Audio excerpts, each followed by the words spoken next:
Une enseignante à la retraite nommée Marguerite est assise à sa table de cuisine à Lyon, en France. Nous sommes en novembre 1918. La guerre est finie. La France a gagné. Les rues sont noires de monde. Les gens pleurent et chantent tout à la fois.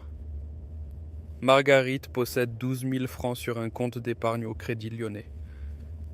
C'est le fruit de 30 ans d'enseignement. Elle pense que le plus dur est derrière elle. Elle se trompe. Au cours des 8 années suivantes, alors que la France célèbre la victoire, que les politiciens discourent sur la reconstruction et la gloire, que les journaux titrent sur les réparations dues par l'Allemagne, les 12 000 francs de Marguerite perdent 80% de leur pouvoir d'achat. Pas lors d'un krach, pas dans un mouvement de panique, mais silencieusement, de manière invisible. Alors que tous les regards sont tournés vers les défilés de la victoire, faisons un bond en avant. Londres, 1946. La Grande-Bretagne vient de remporter la Seconde Guerre mondiale.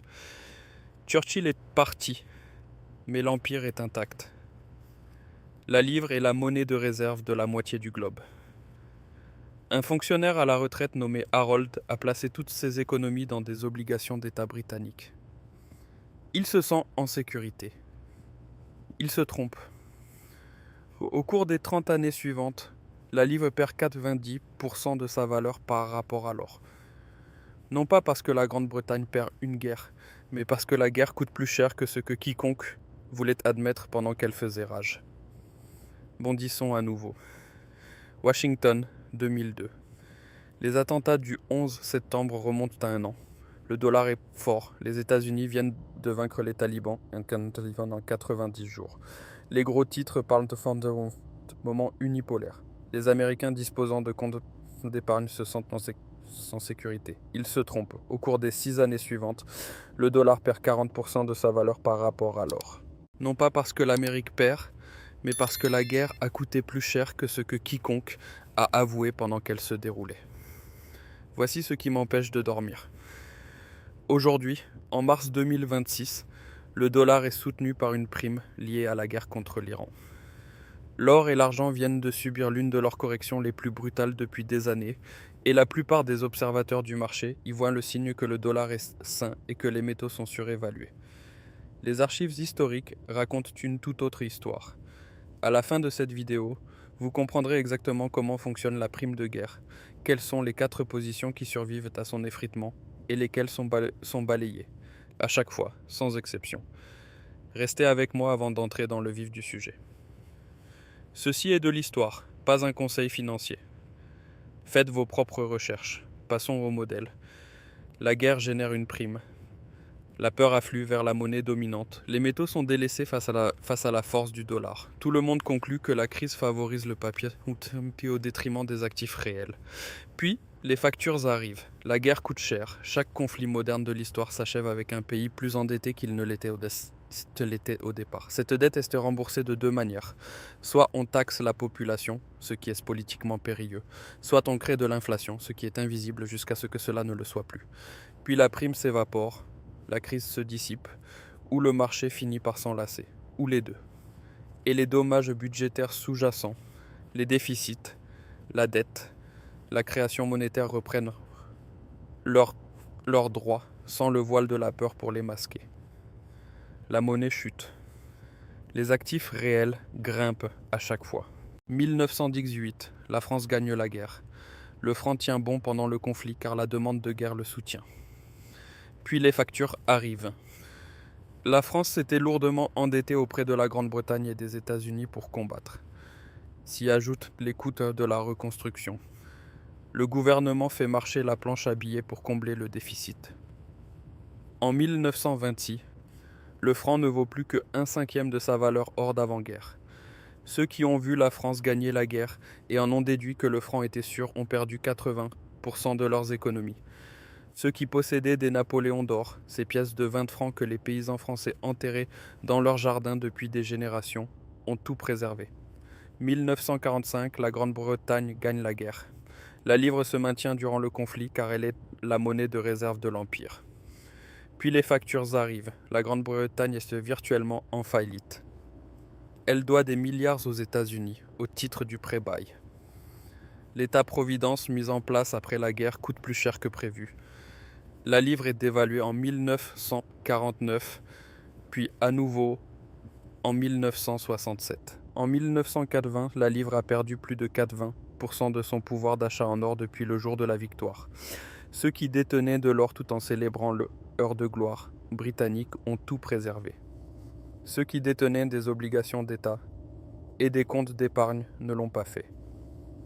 2001, l'Amérique répond au 11 septembre par la plus grande mobilisation militaire depuis le Vietnam. Le dollar grimpe durant la phase initiale du conflit. L'Afghanistan tombe en quelques semaines. L'Irak tombe en quelques semaines. Les marchés en concluent que le dollar est robuste, puis les factures arrivent. Les guerres en Afghanistan et en Irak finissent par coûter plus de 3 000 milliards de dollars. Selon le projet Costs of War de l'université Brown, l'indice dollar chute de 120 en 2000 à 72 en 2008.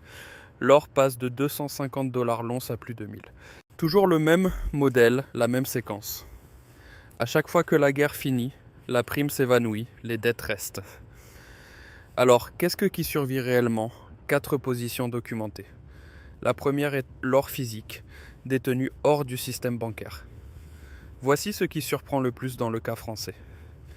Le Napoléon d'or, la pièce de 20 francs frappée sous Napoléon Ier, et qui a circulé pendant plus d'un siècle, est devenu dans les années 1920 l'outil de préservation du patrimoine par excellence en France. Non parce qu'il était exotique, mais parce qu'il était physique et hors système. Les paysans et les familles ouvrières françaises avaient cette tradition, remontant aux guerres napoléoniennes, de cacher des pièces d'or chez eux, plutôt que de les confier aux banques.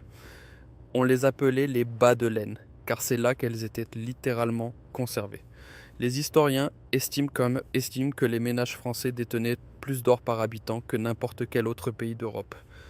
Quand le franc s'est effondré, ces ménages ont sauvegardé leur fortune. Ceux qui faisaient confiance aux banques ont perdu 80%. Ceux qui avaient des bas de laine remplis de Napoléon n'ont pas perdu un centime en valeur réelle. Et voici le résultat précisément documenté que presque personne ne connaît. Lorsque Raymond Poincaré a stabilisé le franc en 1926 en le rattachant alors au 1/5 de sa valeur d'avant-guerre, ceux qui avaient conservé des Napoléons d'or durant toute la crise ont réalisé que leurs pièces valaient 5 fois plus de francs qu'au début. Ils n'avaient pas spéculé, ils n'avaient pas boursicoté. Ils avaient simplement refusé de détenir du papier pendant que celui-ci était réduit à néant. La stabilisation qui a sauvé la France a formellement confirmé ce que les détenteurs d'or savaient déjà. Le papier avait perdu, l'or avait gagné. La même séquence s'est produite en Grande-Bretagne après la Seconde Guerre mondiale. La livre a été dévaluée de 4,86 dollars à 2,80 dollars en 1949. Ceux qui avaient troqué leurs livres contre des souverains en or avant la dévaluation ont vu la valeur de leur or en sterling s'envoler du jour au lendemain. Ceux qui détenaient des billets de banque et des obligations d'État de premier ordre ont vu leur richesse réelle amputée de près de 40% en un seul week-end. Une dévaluation. Un week-end, 40% de perte. Aujourd'hui, le mécanisme est identique. Le dollar se situe actuellement autour de 90. 9 sur l'indice dollar, après un pic à plus de 109 en janvier 2025. La guerre en Iran a ajouté une prime temporaire, mais tous les éléments structurels plaidant pour une faiblesse du dollar demeurent. Des déficits de plus de 2000 milliards de dollars sont prévus pour 2026. Les banques centrales de Chine, d'Inde et d'Arabie Saoudite réduisent méthodiquement leurs réserves en sonnant dollars. La Fed maintient ses taux alors que l'inflation dépasse l'objectif. Ce n'est pas une monnaie forte. C'est une monnaie portée par la peur. Quand la peur se dissipe, le problème structurel reprend le dessus. Ceux qui auront détenu de l'or physique pendant la correction seront ceux qui profiteront de la prochaine envolée. En deuxième position vient l'argent, mais avec une mise en garde spécifique que les livres d'histoire ignorent souvent. L'argent a surperformé l'or tant dans les années 1920 que dans les années 1970. Dans le cas français, les pièces d'argent ont conservé leur pouvoir d'achat aux côtés de l'or. Dans le cas américain, l'argent est fait passer de moins de 2 dollars l'once en 1971 à 50 dollars en 1980. Les gains ont été supérieurs à ceux de l'or, mais l'argent est un métal à double usage. Il répond à une demande tant industrielle que monétaire. Cela signifie que lors d'un ralentissement économique dû à la guerre, quand les usines tournent au ralenti et que les commandes industrielles chutent, l'argent peut sous-performer l'or dans les premières phases d'une crise. Actuellement, l'argent a subi une correction plus forte que l'or, chutant de plus de 100 $ l'once à moins de 70 $. Cet écart de performance entre l'or et l'argent est historiquement le prélude aux mouvements les plus explosifs de l'argent. Quand la prime de guerre s'efface, que le dollar faiblit et que la demande industrielle repart, l'argent a tendance à rattraper son retard rapidement avant de s'envoler. Le précédent historique, en 1920, un an après les célébrations de la victoire française, l'argent grimpait déjà face au franc. Quand le franc a touché le fond en 1926, l'argent avait surpassé les comptes d'épargne en valeur franc avec une marge que la plupart des familles françaises n'auraient pas imaginée. Ceux qui avaient hérité de l'argenterie de leur grand-mère ont réalisé qu'il s'agissait de réserves de valeur plus fiables que les obligations achetées par leur père pour financer la guerre. Le cas britannique d'après-guerre raconte la même histoire. En 1947, le gouvernement a discrètement dégradé ces pièces, remplaçant l'argent par du cupronickel. Ceux qui avaient conservé les pièces d'argent d'avant 1947 possédaient des actifs qui gagnaient régulièrement en valeur, tandis que la livre s'étiolait année après année. Ceux qui dépensaient ces pièces comme de la monnaie courante perdaient le métal. Ceux qui les épargnaient conservaient la valeur réelle. Et il existe aujourd'hui un plancher structurel pour l'argent qui n'existait dans aucun cycle précédent.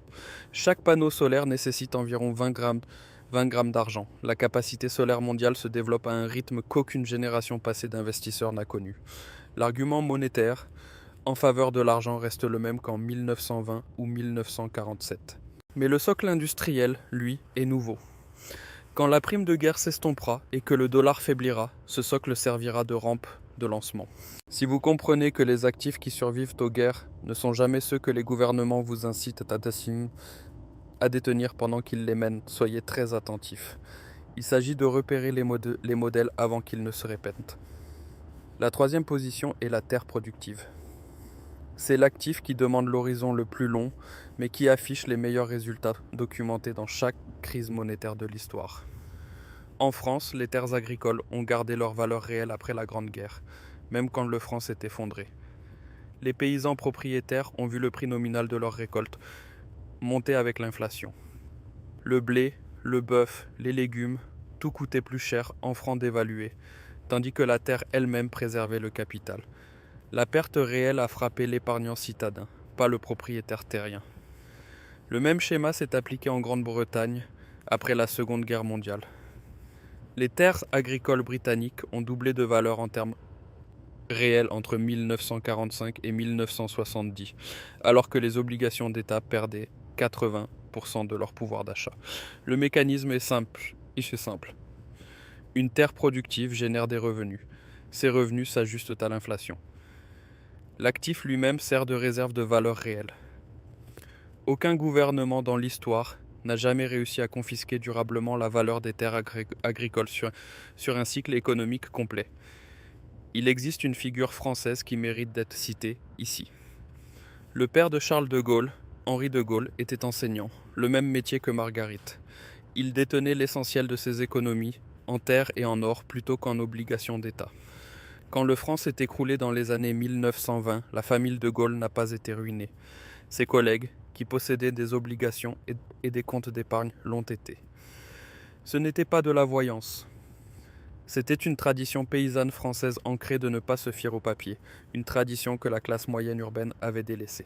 Aujourd'hui, les terres productives du Midwest américain se négocient à des sommets historiques en valeur nominale, mais exprimées en or, elles restent sous leur pic de 1980. Si le dollar s'affaiblit avec la fin de la prime de guerre et la situation budgétaire l'exige, la terre agricole, évaluée en dollars dépréciés, garde tout son sens comme investissement à long terme.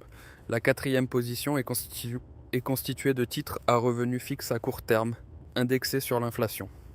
C'est la partie la plus terne. Marguerite, à Lyon, détenait des obligations d'État à long terme, en plus de ses avoirs bancaires. Tout a été balayé. Mais il y avait un petit groupe d'investisseurs français, au début des années 1920, qui ne détenaient que des instruments à très court terme. des effets de commerce à échéance de 3 ou 6 mois, renouvelés sans cesse aux nouveaux taux d'intérêt, plus élevés, au fur et à mesure que l'inflation s'emballait. Ils ne sont pas devenus riches, mais ils n'ont pas été anéantis. Dans une crise inflationniste alimentée par les dettes de guerre, la maturité est un piège mortel. Le papier à court terme, réévalué avec la hausse des taux, survit. Le papier à long terme, bloqué sur d'anciens taux, meurt. Ce n'est pas une position exaltante. Mais dans la France de 1922, une survie monotone valait bien mieux qu'une ruine spectaculaire. L'équivalent moderne est tout instrument réévalué fréquemment. Bons du trésor, fonds monétaires à court terme, ce n'est pas une voie vers la richesse, mais un moyen de rester liquide pendant que les actifs réels font le travail. Maintenant, qu'est-ce qui est tombé à zéro? Les obligations d'État à long terme. C'est la leçon que l'on ignore systématiquement. La France a émis des rentes, des obligations perpétuelles, pour financer la reconstruction après la Première Guerre mondiale. Les citoyens les achetaient par devoir patriotique. Le gouvernement leur assurait qu'elles étaient sûres. En 1926, la valeur réelle de ces rentes avait fondu de 4,20%. Leurs détenteurs n'ont pas perdu leur argent d'un coup. Ils l'ont perdu par une érosion lente, que le gouvernement a niée jusqu'à ce qu'elle devienne incontestable. Le parallèle actuel. Toute dette souveraine à long terme d'un pays au déficit structurel financé par la planche à billets. Le mécanisme n'est pas brutal, il est silencieux. C'est exactement ce qui est arrivé à Marguerite. Des avoirs bancaires dans une monnaie que l'on gonfle. Marguerite n'a pas été imprudente, elle a épargné pendant 30 ans.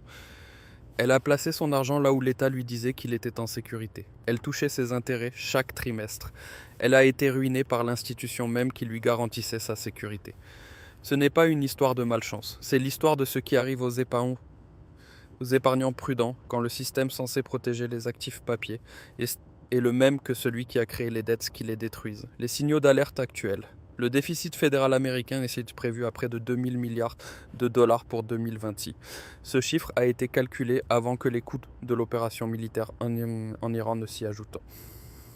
Chaque semaine de conflits supplémentaires gonfle la facture. Le projet Cost of War de l'université Brown a montré que les guerres en Afghanistan et en Irak ont fini par coûter aux États-Unis plus de 3000 milliards, bien au-delà de toute projection initiale. L'Iran ne coûtera pas moins cher. La Réserve fédérale a maintenu ses taux lors de sa réunion de mars 2026, non parce que l'inflation est vaincue, mais parce que la guerre a créé une impasse stagflationniste. Relever les taux et étouffer une économie déjà fragile, ou les maintenir et laisser filer l'inflation. La Fed a choisi de ne pas bouger. L'histoire du franc au début des années 1920 est un cas d'école de ce qui arrive quand une banque centrale maintient des taux trop bas, trop longtemps après une guerre. Le résultat n'a pas été immédiat. Il a fallu 7 ans entre l'armistice et la crise de 1926. Mais c'était mathématiquement inévitable. Dès l'instant où la guerre s'est achevée sur des déficits abyssaux, les banques centrales du monde entier ont acheté, en 2024 et 2025, plus d'or que lors de n'importe quelle autre période de 2 ans depuis la fin de Bretton Woods. Elles ne se sont pas arrêtées avec la guerre en Iran. Elles ont accéléré. Ce ne sont pas des particuliers qui suivent une tendance. Ce sont des institutions d'État ayant accès aux données du Trésor, aux prévisions d'inflation et aux analyses de réserves inaccessibles au public. Elles font exactement ce que l'histoire des monnaies d'après-guerre préconise. Agir rationnellement quand on sait que l'addition arrive. Elles sortent du papier avant qu'il ne soit dévalué. Le modèle est sous nos yeux, pour qui veut bien voir. La question n'est pas de savoir si la prime de guerre va s'éteindre. Toutes les primes de l'histoire ont fini par s'éteindre. La question est de savoir si vous serez positionné avant que Marguerite ne réalise ce qui arrive à ses économies, ou après. Car en 1918, à Lyon, Marguerite ne savait pas qu'elle subissait un transfert de richesse. Elle célébrait la victoire. Son pays avait gagné. L'avenir paraissait radieux. L'or qu'elle n'a pas acheté, en 1918, lui a coûté tout ce qu'elle avait mis de côté en 30 ans de carrière. Le modèle et ses mathématiques. Le dénouement est inéluctable. La seule variable, c'est vous. Diversifiez maintenant, avant d'y être contraint. Si ce récit a changé votre regard sur l'argent que vous avez en poche, abonnez-vous à cette chaîne et likez cette vidéo.